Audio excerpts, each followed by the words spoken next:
Dans ce chapitre intitulé Formules de Taylor et développement limité, nous allons introduire quelques outils qui permettent de trouver le polynôme de degré n qui approche le mieux une fonction f. Ceci ne sera valable que localement, c'est-à-dire autour d'un point fixe qu'on va considérer souvent égal à 0. Il est constitué de 3 sections. Dans la première section intitulée Comparaison locale de fonctions, on va introduire deux façons de comparer entre deux fonctions localement, c'est-à-dire voisinage d'un point, qui peut éventuellement être infini. Dans la deuxième section, on va présenter deux formules qui appartiennent à la classe des formules de Taylor. Et dans la troisième et dernière section, on va introduire la notion de développement limité d'une fonction et ses propriétés. On va voir vers la fin de cette section quelques applications du développement limité qui consistent au calcul des limites des fonctions ainsi que l'étude des tangentes et des asymptotes de la courbe en utilisant les développements limités. Il existe différentes manières pour comparer localement entre deux fonctions. Dans ce cours, on va voir deux manières pour le faire. La première est la notion de négligeabilité. En effet, soit I a un intervalle ouvert, x0 un point de I bar, c'est-à-dire un point à l'intérieur de I ou bien une extrémité, éventuellement infinie. On dit que f défini sur I à valeur dans R est négligeable devant G au voisinage de x0, c'est seulement si il existe un ouvert V de x0 contenant x0, c'est-à-dire un voisinage, une fonction epsilon définie sur ce voisinage moins x0 à valeur dans R, tel que, quel que soit x appartient à V de x0 moins x0, f de x égale epsilon de x, g de x, et limite de epsilon de x au voisinage de x0 égale à 0. Ou encore, si et seulement si, la limite de f de x sur g de x quand x tend vers x0 égale à 0. Dans ce cas, on va noter et on va lire f égale petit o de g au voisinage de x0. Exemple, soit alpha, bêta et gamma derrière strictement positif, alors on a au voisinage de plus l'infini la fonction ln de x à la puissance gamma est négligeable devant x à la puissance alpha, et x à la puissance alpha est négligeable devant la fonction exponentielle bêta x. Au voisinage de 0, la fonction valeur absolue de ln de x à la puissance gamma est négligeable devant 1 sur x alpha, et au voisinage de moins l'infini, la fonction exponentielle bêta de x est négligeable aussi devant 1 sur x à la puissance alpha. Toutes ces identités proviennent des limites usuelles des fonctions logarithmiques et de la fonction exponentielle. Par exemple, pour la première, on sait que la limite de ln de x à la puissance gamma sur x à la puissance alpha, quel que soit gamma alpha positif au voisinage de plus l'infini égale à 0. Alors, par définition, donc en utilisant ça, on peut conclure que ln de x à la puissance gamma est négligeable devant x à la puissance alpha. Et les autres de la même façon, il suffit juste de réécrire les limites. Deuxième manière de comparer entre deux fonctions est d'utiliser la notion d'équivalence. C'est une notion qui est très utile pour calculer les limites des fonctions, surtout quand on a des formes indéterminées. En effet, on dit que f est équivalente à g au voisinage de x0, et on va la noter sous cette forme si seulement si il existe un ouvert v de x0 contenant x0, une fonction état définie sur v de x0 moins x0 à valeur dans R, telle que, quel que soit x appartient à v de x0 moins x0, f de x égale à état g de x, et limite de état quand x tend vers x0 égale à 1. Ou encore, si f de x sur g de x tend vers 1 quand x tend vers x0.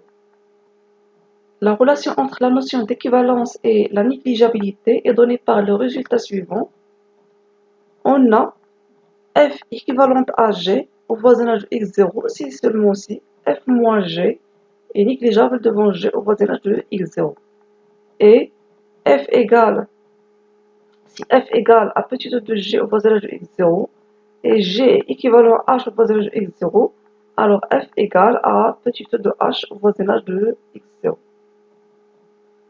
Pour montrer ces deux points, il suffit d'utiliser la définition, c'est-à-dire on va calculer seulement les limites.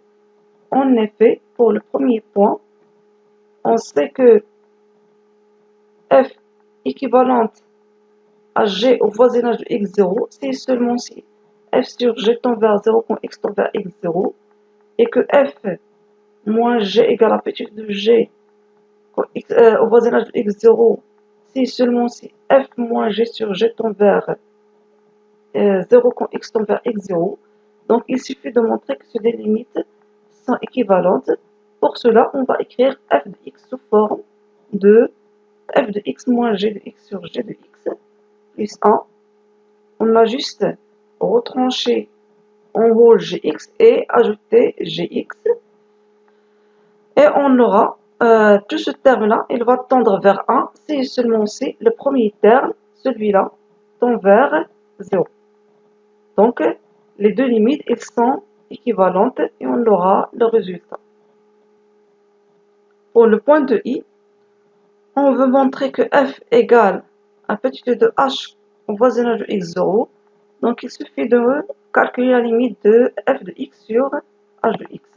Pour cela, on va multiplier par g de x et diviser par g de x et on retrouve f de x sur h de x égale f fois g de x sur g de x fois h de x.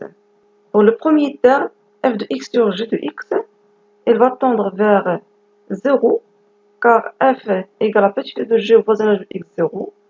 Et le deuxième terme, il tend vers 1, puisque g équivalent à h au voisinage de x0.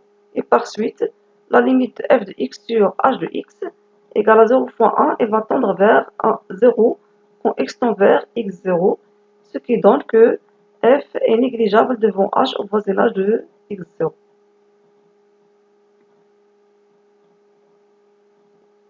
Dans cette section, on va introduire quelques opérations sur les fonctions équivalentes.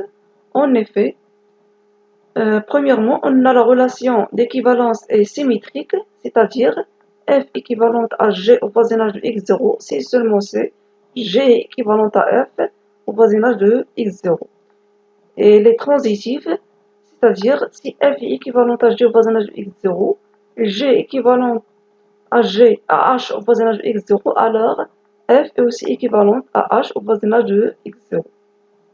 Puis, la relation d'équivalence est stable par passage au produit, c'est-à-dire si f est équivalente à g au voisinage de x0 et f1 est équivalente à g1 au voisinage de x0, alors f fois f1 est équivalente à g fois g1 au voisinage de x0 et aussi f fois g1 est équivalente à g fois f1 au voisinage de x0.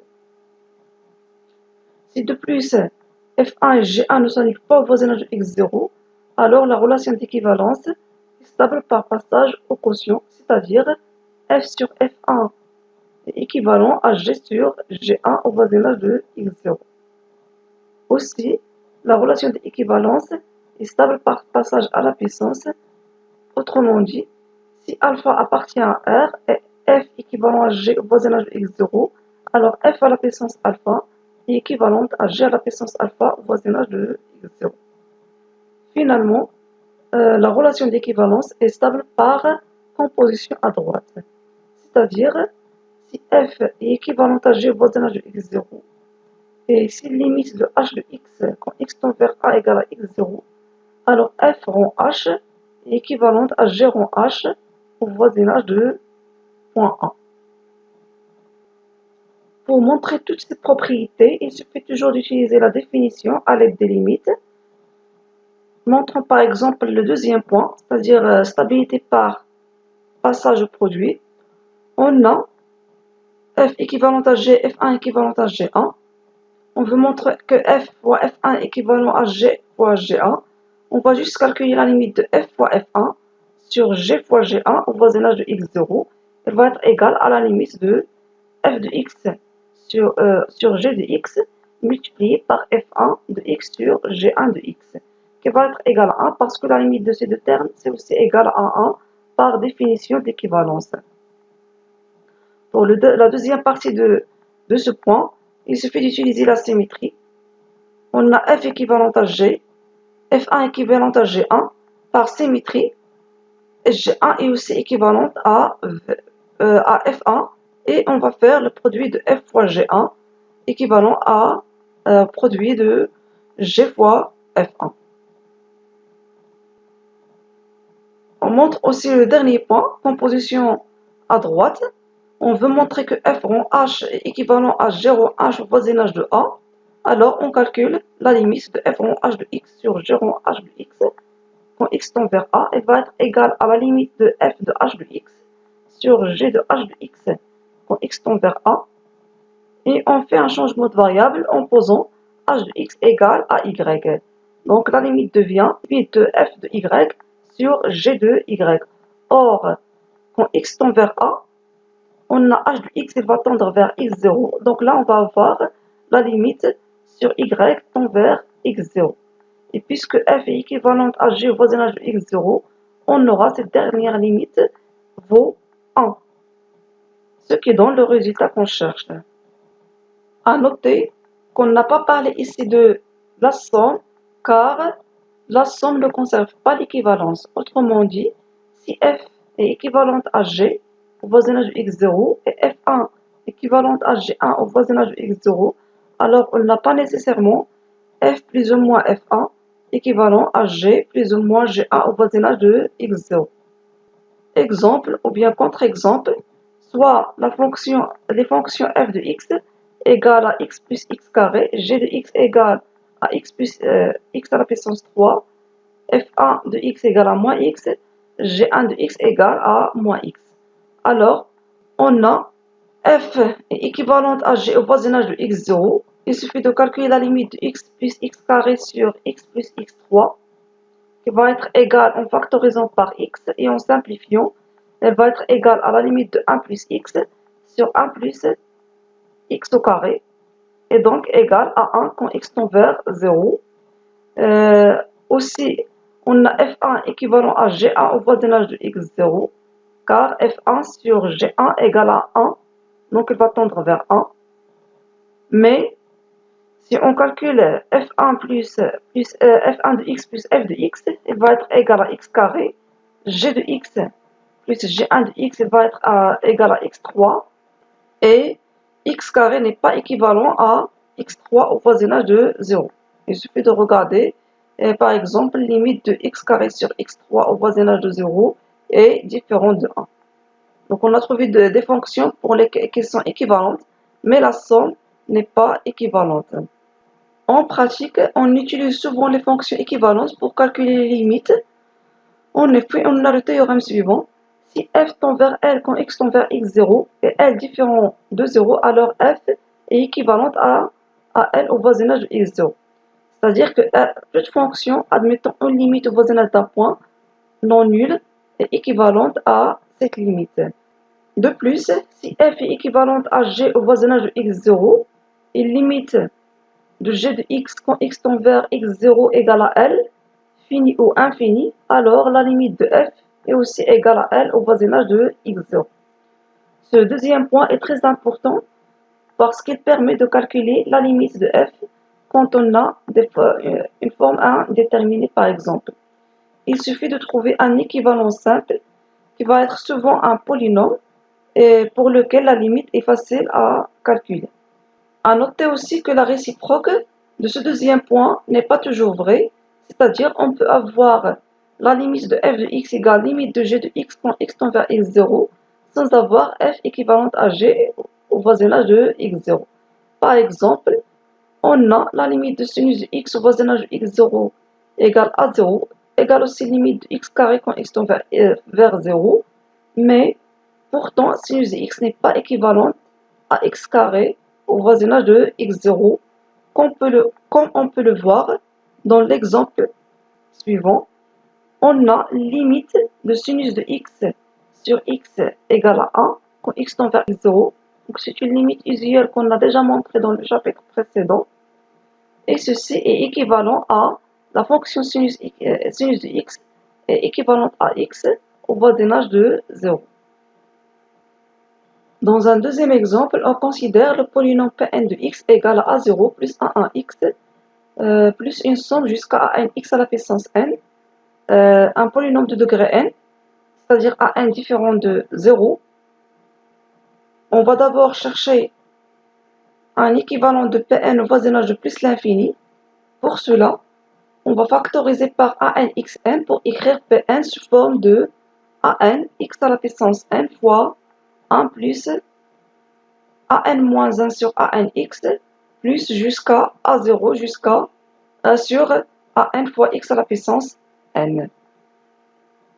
En divisant ensuite par an x à la puissance n pour x différent de 0, on trouve la limite de Pn x sur an x à la puissance n égale à la limite de ce terme-là. Or, la limite de an moins 1 sur anx plus jusqu'à a0 sur anx à la puissance n égale à 0 quand x tend vers plus l'infini, on retrouve alors que la limite de Pn de x sur anx à la puissance n égale à 1. Ce qui donne que Pn est équivalent à an x à la puissance n au voisinage de plus l'infini. An fois x à la puissance n est appelé monôme d'ordre ou bien de degré n du polynôme Pn.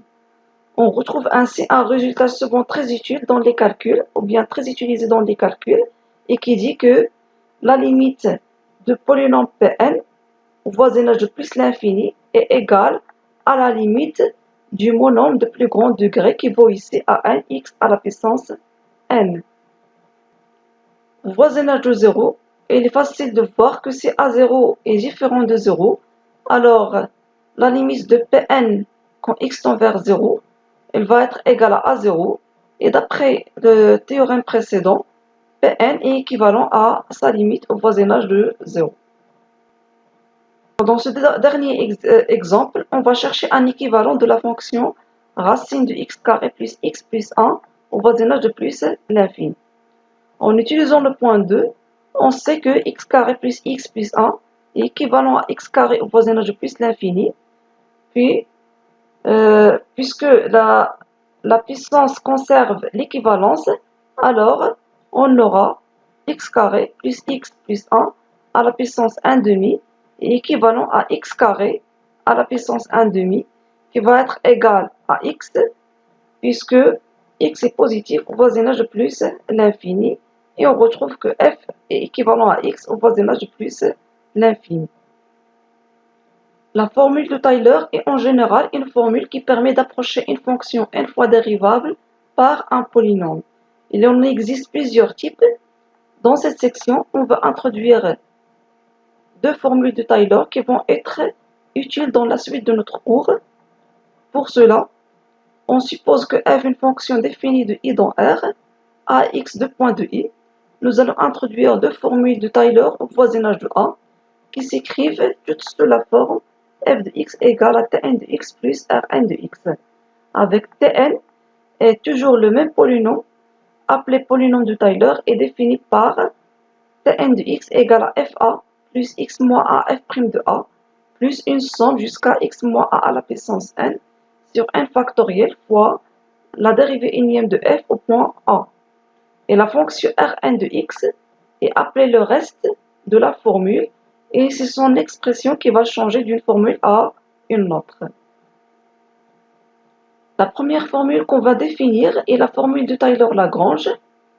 Elle dit si f est de classe Cn plus 1 sur i avec n en entier, alors il existe au moins un c compris entre a et x tel que f de x égale le polynôme de Taylor à l'ordre n plus le reste de Lagrange d'ordre n plus 1 qui s'écrit sous forme de x moins a à la puissance n plus 1 sur n plus 1 factoriel dérivée d'ordre n plus 1 de f au point c.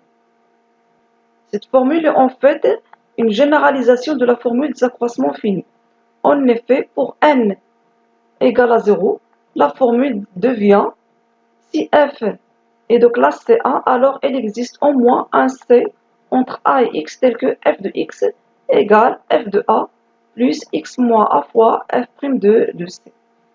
Donc pour n égale à 0, le polynôme de Taylor c'est égal à f de a, et le reste de Lagrange égale à x moins a f' de c, et on retrouve ainsi la formule des accroissements finis. Dans le cas où a égale à 0, c'est-à-dire l'intervalle i contient le point 0, on obtient la formule appelée formule de Maclaurin avec reste de Lagrange, et qui dit que f de x égale à polynôme de Taylor au voisinage de 0 plus reste de Lagrange qui va être sous forme de xn plus 1 sur n plus 1 factoriel dérivé d'ordre n plus 1 θ x avec θ est inclus strictement entre 0 et 1. Cette forme du reste de Lagrange est donnée par changement de variable à partir de la première forme.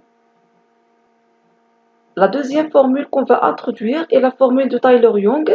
Elle va jouer un rôle très important dans la construction des développements limités des fonctions.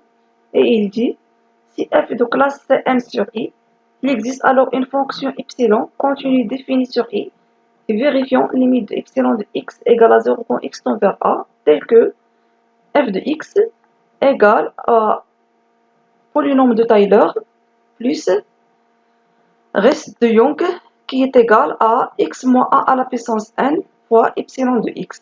Donc on va l'appeler formule de Taylor avec reste de Young d'ordre n. On note ici que puisque epsilon de x il tend vers 0 quand x tend vers a, alors le reste de Young est négligeable devant la fonction x moins a à la puissance n. Donc on peut l'écrire sous forme de petit o de x moins a à la puissance n. Si maintenant a égale à 0, on obtient la formule de Maclaurin-Young, c'est-à-dire f de x égale polynôme de Taylor au voisinage de 0 plus x à la puissance n fois epsilon de x, avec epsilon de x, il va tendre vers 0 quand x tend vers 0.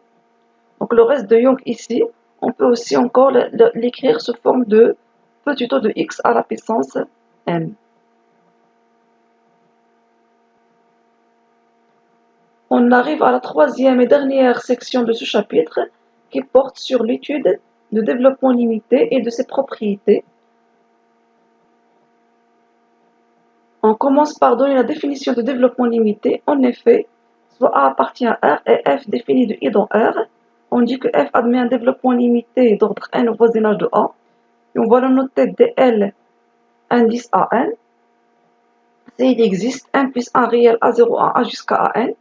Et une fonction epsilon définie sur i vérifiant limite de epsilon de x quand x tend vers a égale à 0 est telle que pour tout x appartient à i.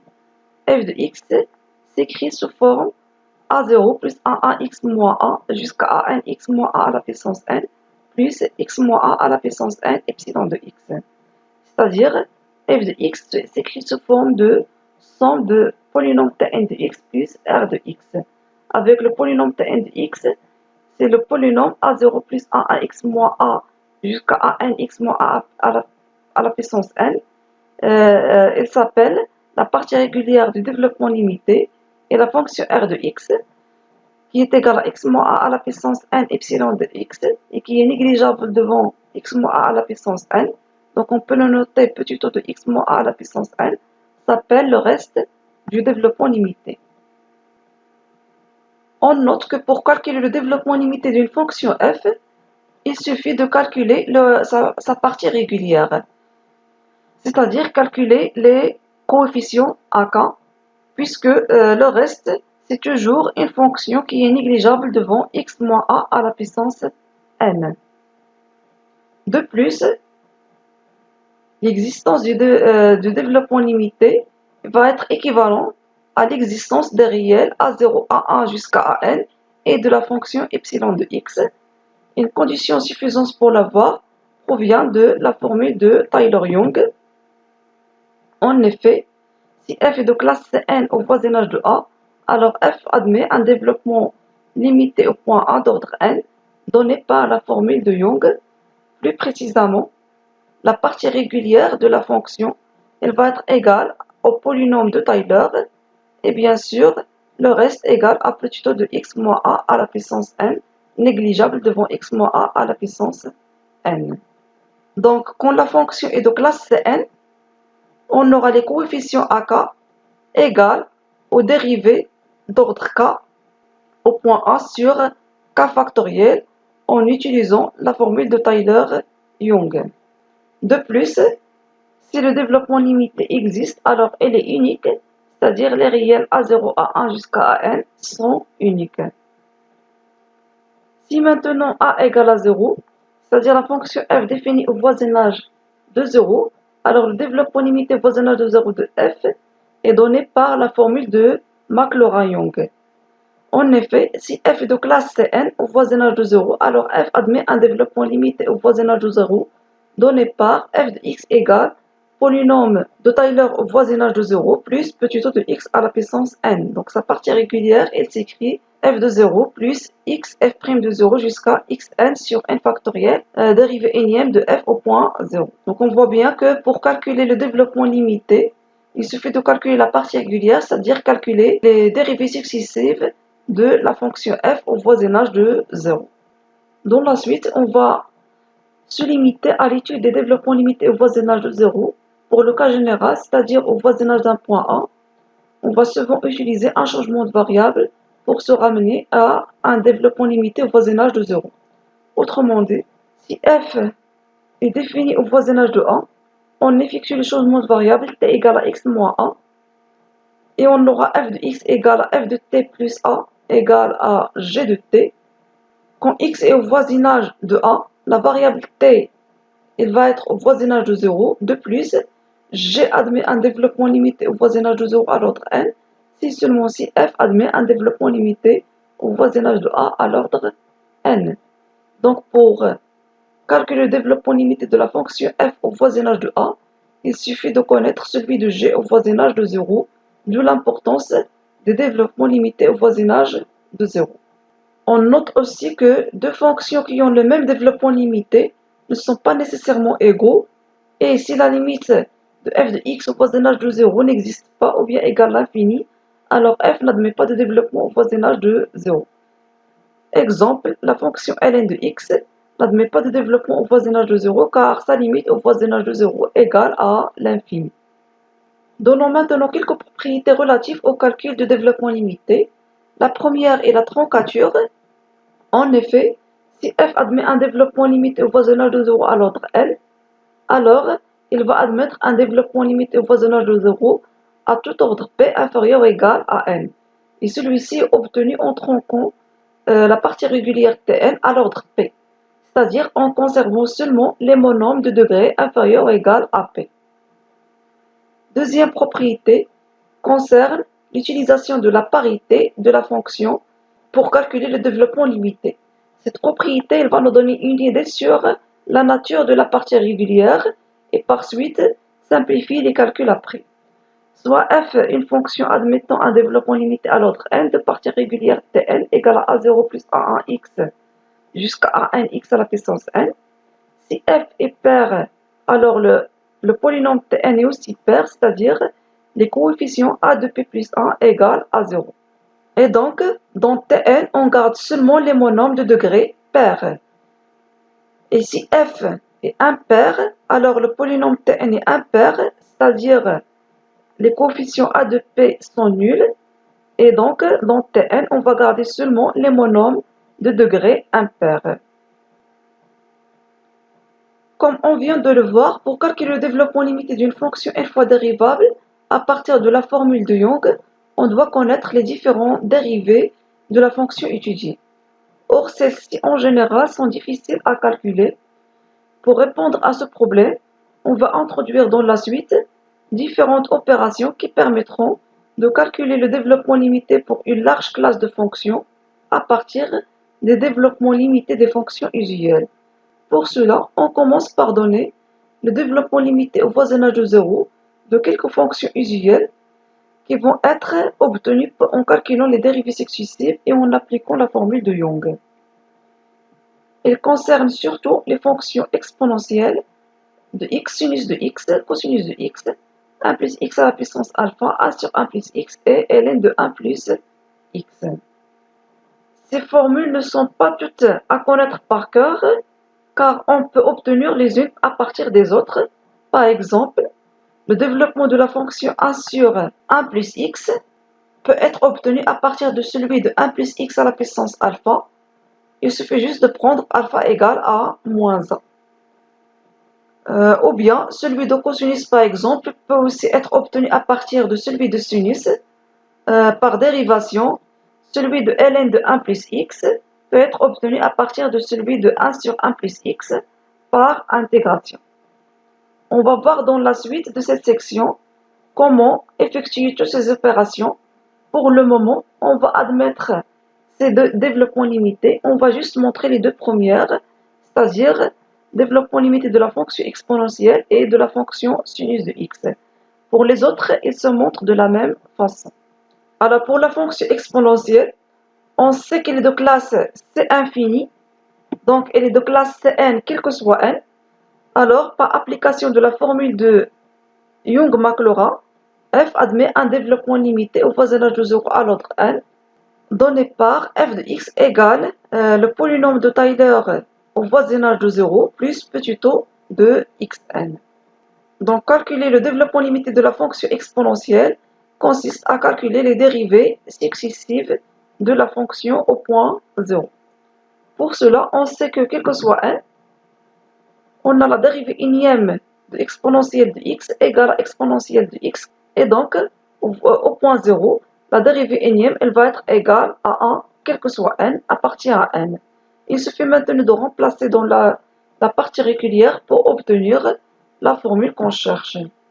En suivant la même démarche, on sait que la fonction sinus est aussi de classe C infini, donc elle est de classe Cn pour tout n, de plus elle est impaire.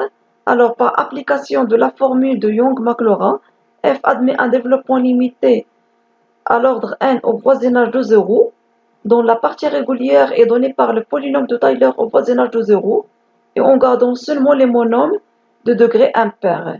Il suffit maintenant de calculer les dérivées d'ordre de n plus 1 de la fonction sinus au point 0, quel que soit n. Pour cela, on va utiliser un résultat vu dans le chapitre précédent et qui dit que la dérivée énième de la fonction sinus de x égale à sinus de x plus nπ sur 2. En particulier, quel que soit n appartient à n, la dérivée d'ordre de n plus 1 de x de la fonction sinus au point x égale à sinus de x plus de n plus 1 fois π sur 2. Et en utilisant les formules trigonométriques, elle va être égale à cosinus de x plus nπ. Et au point 0, la dérivée d'ordre de n plus 1 de la fonction sinus, elle va être égale à cosinus de nπ qui vaut moins 1 à la puissance n. Elle reste maintenant à calculer les dérivées et remplacer dans la formule en haut, en faisant bien sûr attention à la valeur prise par n. En effet, pour f' de 0, on aura de n plus 1 égale à 1, c'est-à-dire n égale à 0, et donc la dérivée est égale à moins 1 à la puissance 0 qui est égale à 1. Donc on obtient f de x égale à x. Et pour la dérivée d'ordre 3, on aura de n plus 1 égale à 3, donc n égale à 1, d'où la dérivée égale à moins 1 à la puissance 1. Et par suite, en remplaçant, on va avoir x sur 3 sur 3 factoriel multiplié par moins 1. Pour la dérivée d'ordre 5, on aura de n plus 1 égale à 5, implique n égale à 2, d'où la dérivée d'ordre 5 égale à moins 1 au carré qui est égal à 1, ce qui donne que f5 de 0 égale à 1 et ainsi de suite. Comme on l'a mentionné précédemment, on va voir que certains développements limités s'obtiennent de manière plus rapide qu'en appliquant la formule de Young, grâce aux techniques que nous allons introduire dans cette section. Pour cela, soit f et g de fonctions admettant des développements limités au voisinage de 0 à l'ordre n donné par f de x égale pn de x plus petit de xn égale à b0 plus b1x jusqu'à bn x à la puissance n plus petit de xn. Et g de x égale qn de x plus petit de xn égale à a0 plus a1x jusqu'à a nxn plus petit de xn. Alors, on aura la fonction somme f plus g admet aussi un développement limité d'ordre n au voisinage de 0 donné par f plus g de x égale à Pn de x plus Qn de x plus petit o de xn. C'est-à-dire la partie régulière de la somme de deux fonctions s'obtient en sommant les parties régulières de la fonction f et la fonction g. Exemple, calculons le développement limité de la fonction cosinus hyperbolique au voisinage de 0 à l'ordre n. D'abord, c'est une fonction qui est de classe C infinie, donc elle admet un développement à l'ordre n, quel que soit n. Et on sait que la fonction cosinus hyperbolique, elle s'écrit comme somme de exponentielle de x plus exponentielle moins x sur 2. La fonction exponentielle est une fonction usuelle en connaissant le développement limité à l'ordre n. Et en remplaçant x par moins x, on obtient celui de la fonction exponentielle moins x. Maintenant, en faisant la somme des parties régulières des deux fonctions et en multipliant par 1/2, on obtient le développement limité de la fonction cosinus hyperbolique égale à 1 plus x carré sur 2 factoriel plus x4 sur 4 factoriel jusqu'à x de p sur 2p factoriel plus petit o de x de p. On note bien sûr que le développement limité, il contient seulement les monomes de degré pair parce que la fonction cosinus hyperbolique est paire. De même, la fonction sinus hyperbolique admet un développement limité au voisinage de 0 à l'ordre n sous forme de sinus hyperbolique de x égale à x plus x3 sur 3 factoriel jusqu'à x de p plus 1 sur 2p plus 1 factoriel plus petit o de x de p plus 1. Donc c'est une fonction qui est impaire. Et normalement, la partie régulière, elle contient les monomes de degré impair. Le produit f fois g admet aussi un développement limité à l'ordre n au voisinage de 0 donné par fg de x égale tn de x plus petit o de xn, où tn de x est le polynôme obtenu en tronquant le produit Pn de x fois Qn de x à l'ordre n, c'est-à-dire en ne conservant que les monomes de degré inférieur ou égal à n. Exemple, calculons le développement limité au voisinage de 0 à l'ordre 2 de la fonction f de x égale ln de x plus 1 sur 1 plus x. En effet, la fonction f de x est s'écrit comme produit de deux fonctions usuelles, la fonction ln de 1 plus x, en connaissant le développement limité, il est égal à 1 à x moins x carré sur 2 plus petit o de x carré, et la fonction usuelle 1 sur 1 plus x, son développement est égal à 1 moins x plus x carré plus petit o de x carré. Pour calculer le développement limité de la fonction f, on commence d'abord par calculer le produit des parties régulières des fonctions ln de 1 plus x et 1 sur 1 plus x, qui va être égal à polynôme x moins x carré sur 2 plus x3 sur 2 moins x4 sur 4. Et ensuite, on va tronquer à l'ordre 2, c'est-à-dire on va garder seulement les monomes de degré inférieur ou égal à 2. Et on conclut que la fonction f de x égale à x moins 3 sur 2 x carré plus petit o de x au carré. Pour calculer le développement limité de la composition g rond f, on doit d'abord supposer une limite de f de x quand x tend vers 0 égale à 0. Dans ce cas, g rond f il va admettre un développement limité à l'ordre n au voisinage de 0 qui s'obtient en tronquant le polynôme Qn appliqué à Pn de x à l'ordre n. C'est-à-dire, le développement limité de la fonction g rond f de x va être égal à a0 plus a1 Pn de x jusqu'à an Pn de x à la puissance n plus petit o de x à la puissance n. Autrement dit, la partie régulière de développement limité de la fonction g rond f est obtenue en remplaçant dans le développement limité de la fonction g x par le polynôme Pn de x et en tronquant à l'ordre n, c'est-à-dire en gardant seulement les termes de puissance inférieure ou égale à n. Exemple, calculons le développement limité au voisinage de 0 à l'ordre 2 de la fonction h de x, ln de cosinus de x.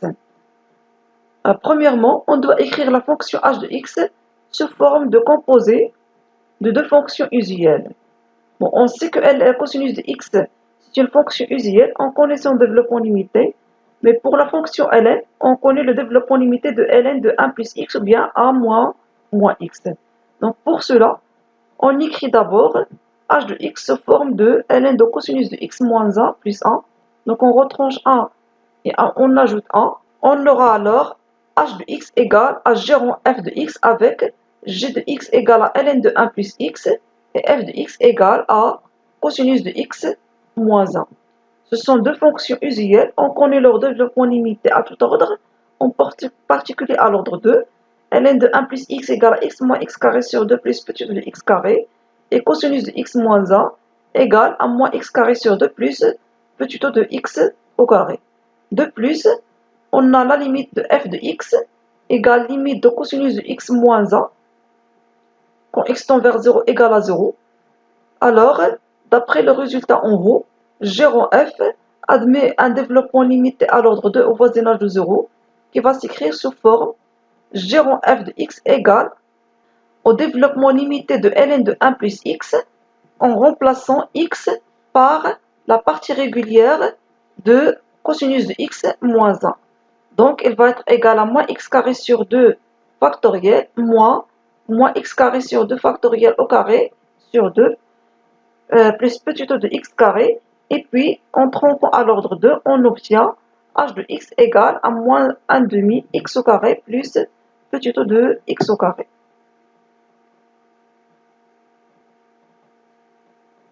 Si maintenant f de 0 est non nul, alors la fonction inverse 1 sur f admet aussi un développement limité au voisinage de 0 à l'ordre n, donné en écrivant 1 sur f de x sous la forme de composé de deux fonctions de la façon suivante.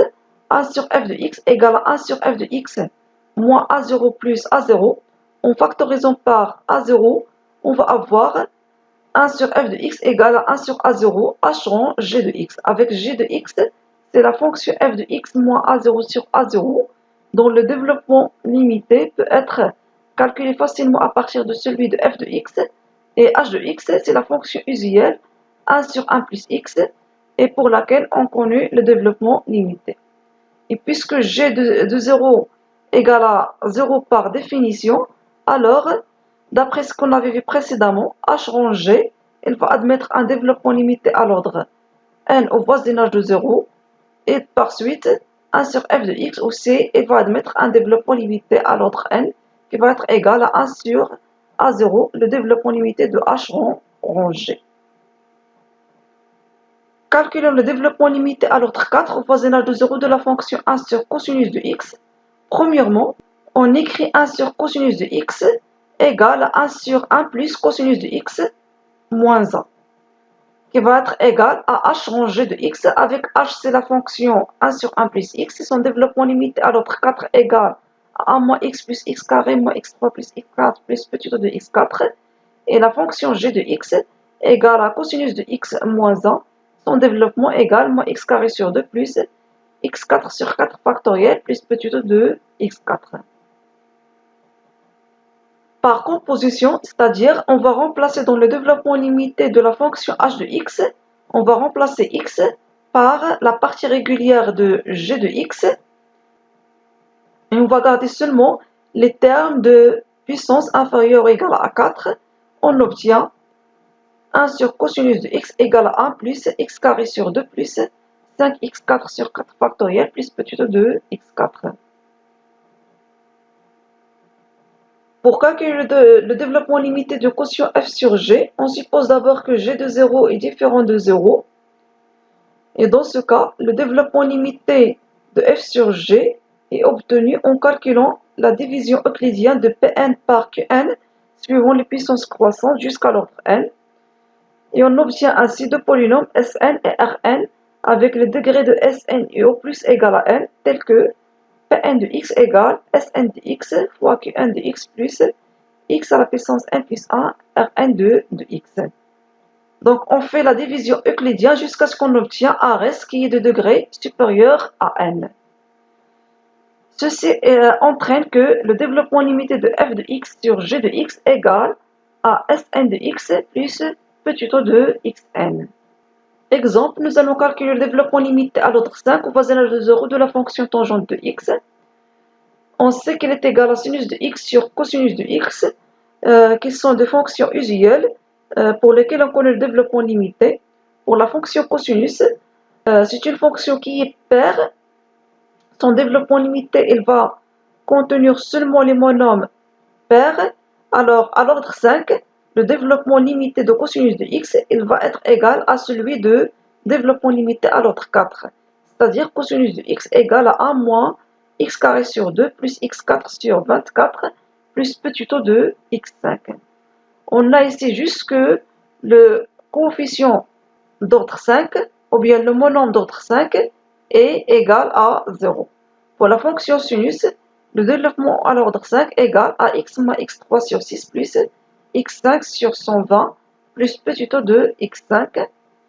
Et puisque cosinus de 0 égale à 1, non nul, alors d'après le résultat précédent, en faisant la division euclidienne suivant les puissances croissantes de sinus par cosinus, on retrouve x plus x3 sur 3 plus 2 sur 15 x5. Là, on a fait juste la division euclidienne jusqu'à ce qu'on a obtenu un reste de degré supérieur à 5. S5 ici égale à x plus x3 sur 3 plus 2 sur 15 x à la puissance 5, ce qui entraîne que le développement de la fonction tangente égale à x plus x3 sur 3 plus 2 sur 15 x5 plus petit o de x5. Une autre méthode pour calculer le développement du quotient f sur g est de le voir comme produit de f fois 1 sur g. Il suffit donc de calculer le développement de l'inverse de g, puis de faire le produit avec celui de f. Pour l'exemple précédent, on peut voir la fonction tangente comme produit entre la fonction sinus de x et 1 sur cosinus de x. La fonction sinus, on connaît son développement limité. Pour la fonction 1 sur cosinus, on a déjà calculé son développement limité à l'ordre 4, et puisque c'est une fonction qui est paire, alors il va être aussi égal à son développement limité à l'ordre 5. En faisant le produit entre les parties régulières des deux fonctions, et en tronquant à l'ordre 5, on trouve le résultat de tout à l'heure, tangente de x égale à x plus x3 sur 3 plus 2 sur 15 x à la puissance 5 plus petit o x à la puissance 5. Regardons maintenant comment calculer le développement limité de la dérivée f'. En effet, en supposant toujours que f admet un développement limité à l'ordre n au voisinage de 0, si de plus on sait que f est dérivable et que sa dérivée admet un développement limité à l'ordre n-1 de partie régulière Sn-1, alors la partie régulière est obtenue en calculant la dérivée de la partie régulière de f, c'est-à-dire Sn-1 égale à Pn' de x. Exemple, nous allons calculer le développement limité à l'ordre 4 de la fonction 1 sur 1 plus x au carré. C'est une fonction qui est de classe C infinie, donc elle admet un développement limité de tout ordre, en particulier d'ordre 4. D'un autre côté, on peut remarquer que la fonction 1 sur 1 plus x au carré est la dérivée de la fonction moins 1 sur x plus 1. 1 sur x plus 1, c'est une fonction usuelle. On connaît son développement limité. Pour obtenir le développement limité de 1 sur 1 plus x au carré à l'ordre 4, on va considérer celui de 1 sur 1 plus x plus 1 à l'ordre 5. Et on va le multiplier bien sûr par moins 1. Elle est égale à moins 1 plus x, moins x carré plus x3, moins x4 plus x5, plus petit o de x5. Et en dérivant, on obtient 1 sur 1 plus x au carré égale à moins 2x plus 3x au carré moins 4x cube plus 5x à la puissance 4 plus petit o de x à la puissance 4. Dernière opération qu'on va définir dans cette section est l'intégration d'un développement limité. Sachant toujours que la fonction f admet un développement limité à l'ordre n au voisinage de 0, alors toute primitive grand f de petit f sur i admet un développement limité au voisinage de 0 à l'ordre n plus 1, donné par f de x égale à f de 0 plus a0x plus a1x carré sur 2 jusqu'à an xn plus 1 sur n plus 1 plus petit o de x à la puissance n plus 1. On note que la partie régulière ici est égale à la primitive de la partie régulière de petit f plus la constante f de 0. Exemple, calculons le développement limité à l'ordre 5 au voisinage de 0 de la fonction arctangente de x. On sait que la fonction arctangente est une primitive de 1 sur 1 plus x au carré. Donc pour calculer son développement limité à l'ordre 5, il suffit de calculer celui de 1 sur 1 plus x au carré à l'ordre 4. Il va être obtenu à partir de celui de la fonction usuelle 1 sur 1 plus x. Donc on va considérer à l'ordre 2 parce qu'on va remplacer après par x au carré. On aura alors 1 sur 1 plus x égale à 1 moins x au carré, plus x au carré plus petit o de x au carré. Et en remplaçant par x carré, on retrouve le développement limité de 1 sur 1 plus x au carré égale à 1 moins x au carré plus x à la puissance 4 plus petit o de x à la puissance 4. En intégrant et en utilisant le résultat en haut, on déduit que arctangente égale à arctangente de 0 plus x moins 1 sur 3 x cube plus 1 sur 5 x à la puissance 5 plus petit o de x5. Or, arctangente de 0 égale à 0, alors le développement limité de la fonction arctangente de x égale à x moins 1 sur 3 x cube plus 1 sur 5 x à la puissance 5 plus petit o de x à la puissance 5. On part de développement limité généralisé d'une fonction quand la fonction n'admet pas de développement limité au sens usuel au voisinage de 0. En effet, supposons que f n'admet pas de développement limité au voisinage de 0, mais qu'il existe un anti-p non nul tel que la fonction x à la puissance p fois f de x admet un développement limité à l'ordre n au voisinage de 0 donné par x à la puissance p f de x égale à a0 plus a1x jusqu'à an x à la puissance n plus petit o de x à la puissance n. Alors dans ce cas, f admet un développement généralisé au voisinage de 0 à l'ordre n-p qui va être obtenu en divisant par x à la puissance p et qui va être égal à a0 sur x à la puissance p plus a1 sur x à la puissance p jusqu'à an x à la puissance n-p plus petit o de x à la puissance n-p. Exemple, soit la fonction f de x égale à 1 sur x carré fois 1 moins x. On remarque que la limite de f de x quand x tend vers 0, il va être égal à plus l'infini. Donc la fonction n'admet pas de développement limité au voisinage de 0. Mais la fonction x carré f de x, qui va être égale à 1 sur 1 moins x, c'est une fonction usuelle en condition de développement limité. Elle est obtenue à partir de celui de 1 sur 1 plus x en remplaçant x par moins x.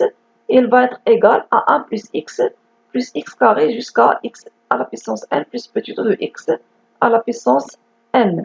Donc d'après le résultat en haut, la fonction f de x admet un développement généralisé à l'ordre n-2 de la forme f de x égale à 1 sur x carré plus 1 sur x plus x jusqu'à x à la puissance n-2 plus petit o de x à la puissance n-2.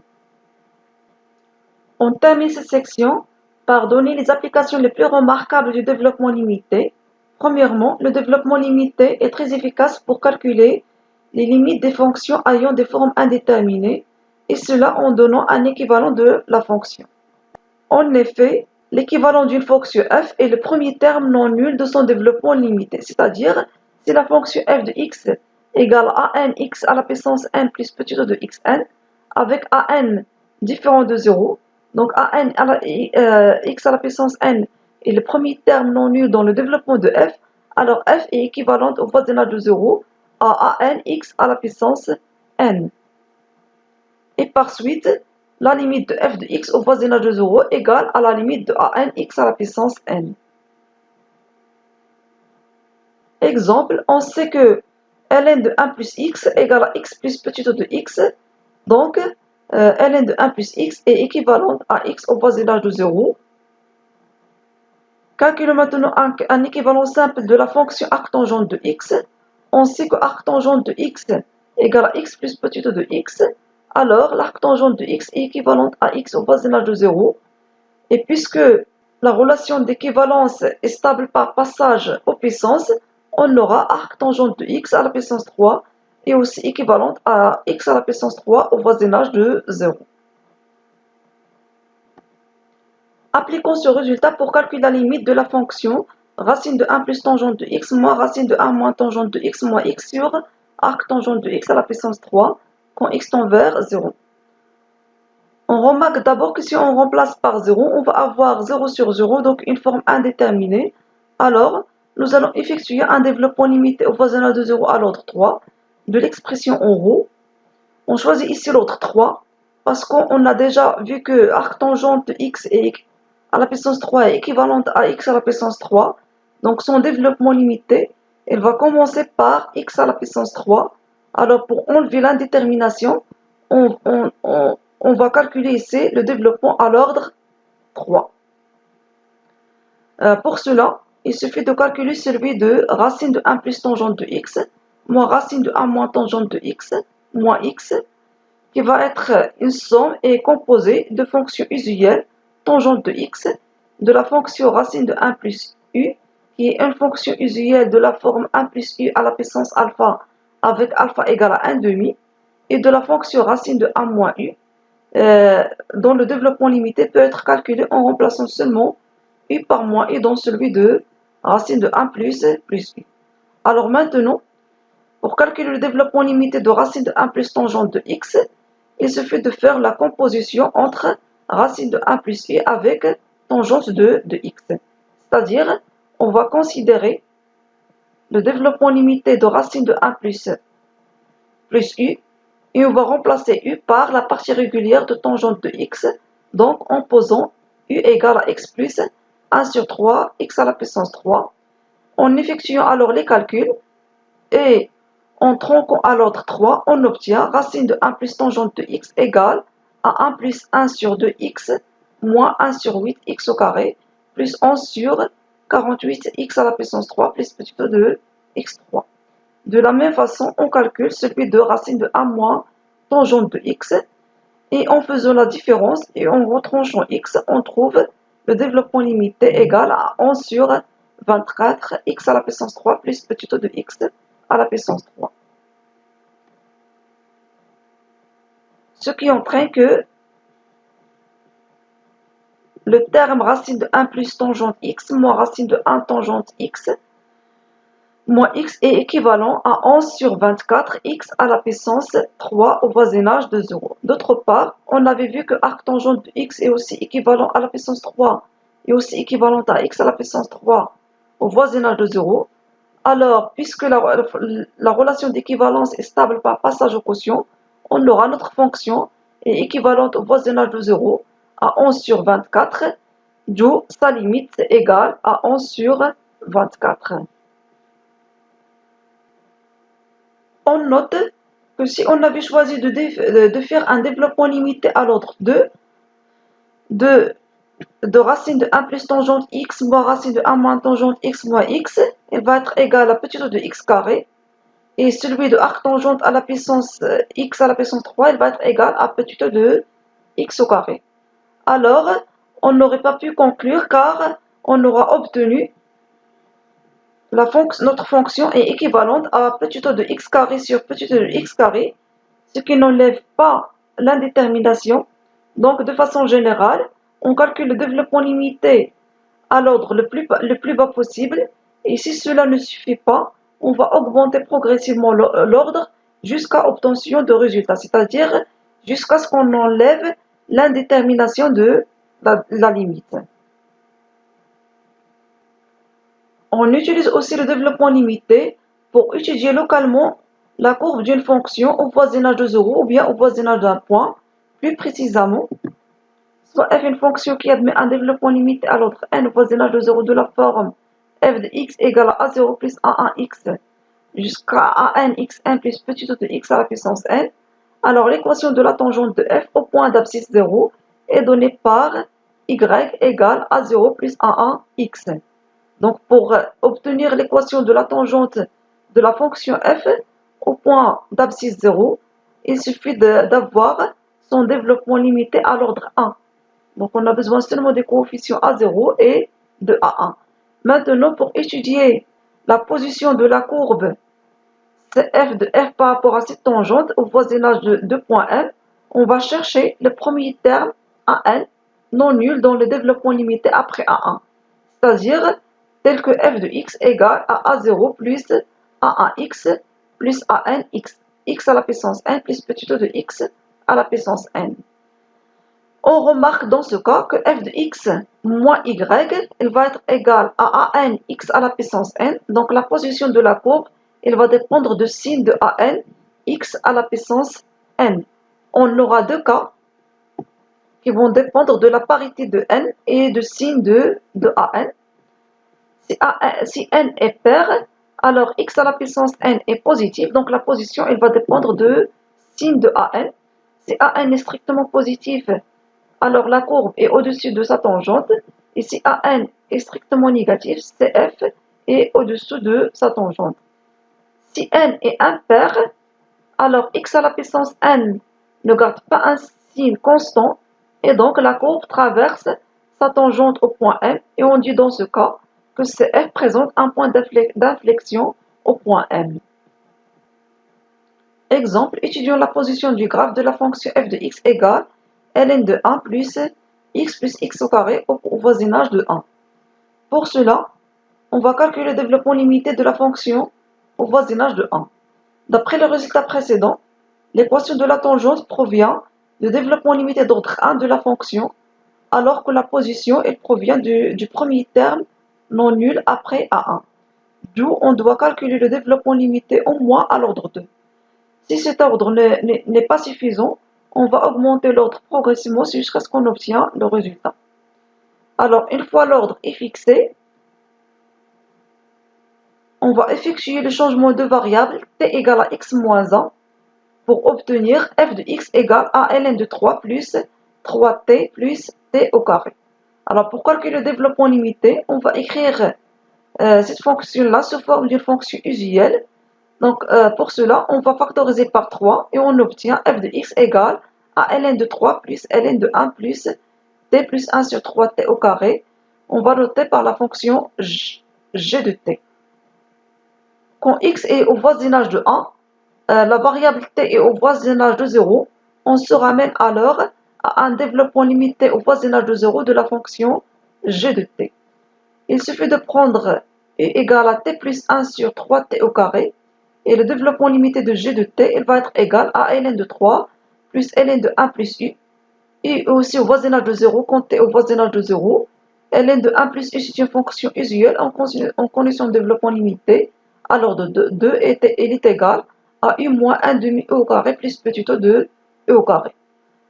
En remplaçant maintenant par t, on trouve g de t égale à ln de 3 plus t moins 1 sur 6 t carré plus petit o de t au carré.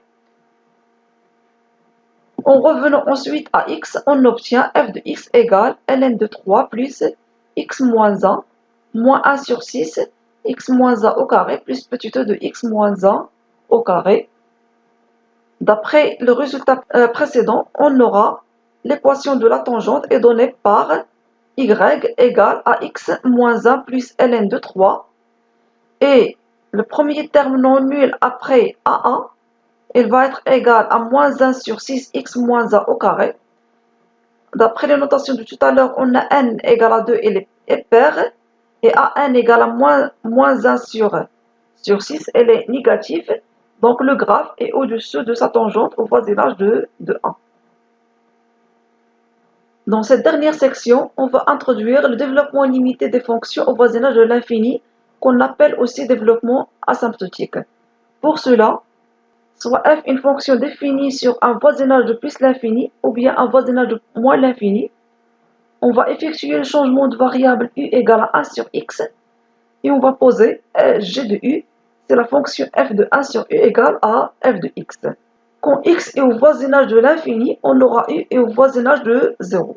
De plus, on dit que f admet un développement limité au voisinage de plus l'infini, respectivement moins l'infini, si seulement si la fonction g admet un développement limité en 0, et elle va être donnée par f de x égale g de u égale à 0 plus a1 u jusqu'à an u à la puissance 1 plus petit o de u à la puissance n, en remplaçant après u par 1 sur x, on obtient le développement limité de f de x égale à a0 plus a1 sur x plus a2 sur x au carré jusqu'à a1 sur x à la puissance n plus petit o de 1 sur x à la puissance n. On va le noter par développement indice plus ou moins l'infini n et on va l'appeler développement asymptotique de f au voisinage de plus ou bien moins l'infini à l'ordre n. Exemple, calculons le développement limité à l'ordre 3 au voisinage de plus l'infini de la fonction f de x égale x carré plus 2x plus 3 sur x carré plus x plus 1. D'abord, on va poser u égale à 1 sur x et on va écrire f de x en fonction de 1 sur x en factorisant par x carré en haut et en bas. Et après, en remplaçant 1 sur x par u, on obtient f de x égale la fonction g de u égale 1 plus 2u plus 3u au carré sur 1 plus u au carré.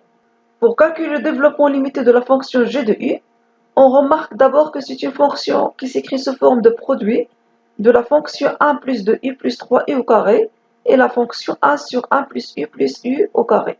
Pour la première fonction, c'est un polynôme, donc son développement limité c'est lui-même.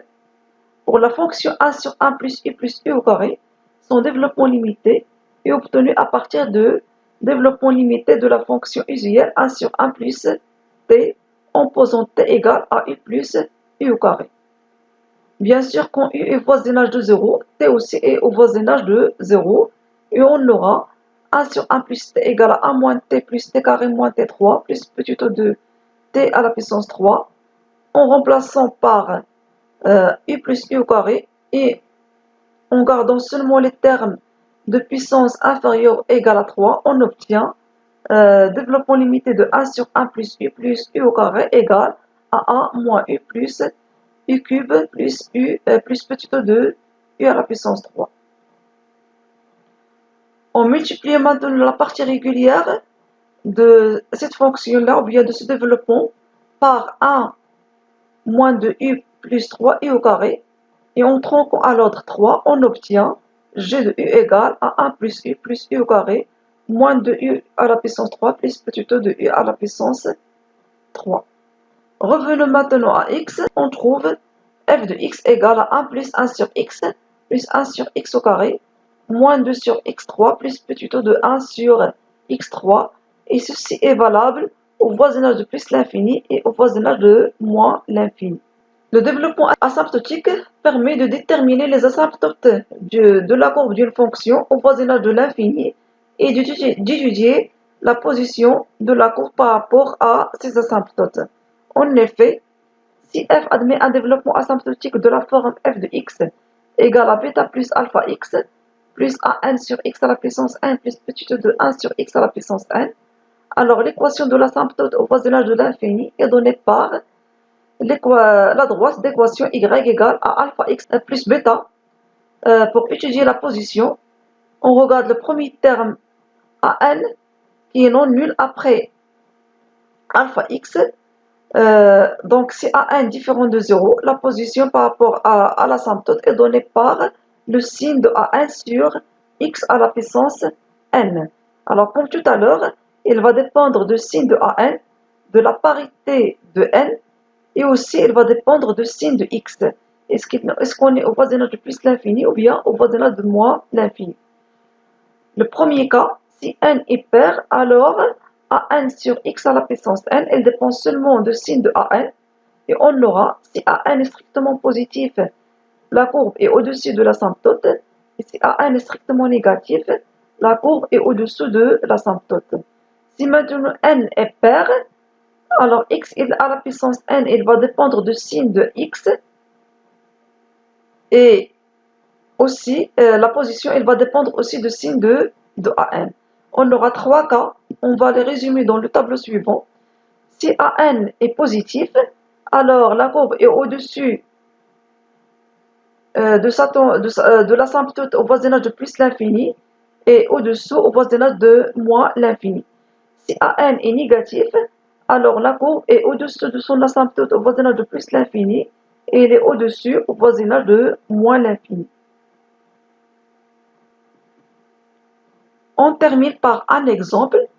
Étudions les asymptotes de la fonction g de x égale x ln de f de x avec f de x égale à x carré plus 2x plus 3 sur x carré plus x plus 1. On a déjà calculé le développement limité de la fonction f de x à l'ordre 3. On va le tronquer à l'ordre 2 pour obtenir f de x égale 1 plus 1 sur x plus 1 sur x au carré plus petit o de 1 sur x au carré au voisinage de plus ou moins l'infini. Si l'ordre 2 ne donne pas l'équation de la tangente ou bien la position, on peut augmenter après l'ordre pour obtenir le résultat. Alors, pour calculer maintenant le développement limité de ln de f de x, on va considérer la fonction ln de 1 plus u, une fonction usuelle dont on connaît le développement limité à l'ordre 2, avec u égale à 1 sur x plus 1 sur x au carré. Alors, en calculant le composé de ln de 1 de 1 plus u avec u de x, et en tronquant à l'ordre 2, on trouve ln de f de x égale à 1 sur x plus 1 sur 2x au carré plus petit o de 1 sur x au carré. Et en multipliant par x, on obtient g de x égale à 1 plus 1 sur 2x plus petit o de 1 sur x au voisinage de plus ou moins l'infini. D'après le résultat précédent, on conclut que la droite y égale à 1 est asymptote horizontale au graphe de g au voisinage de plus ou moins l'infini. Et d'après les notations de tout à l'heure, on a ici n égale à 1 et impair et à n égale à 1 demi strictement positif. On déduit que le graphe est au-dessus de son asymptote au voisinage de moins l'infini et au-dessus de son asymptote au voisinage de plus l'infini.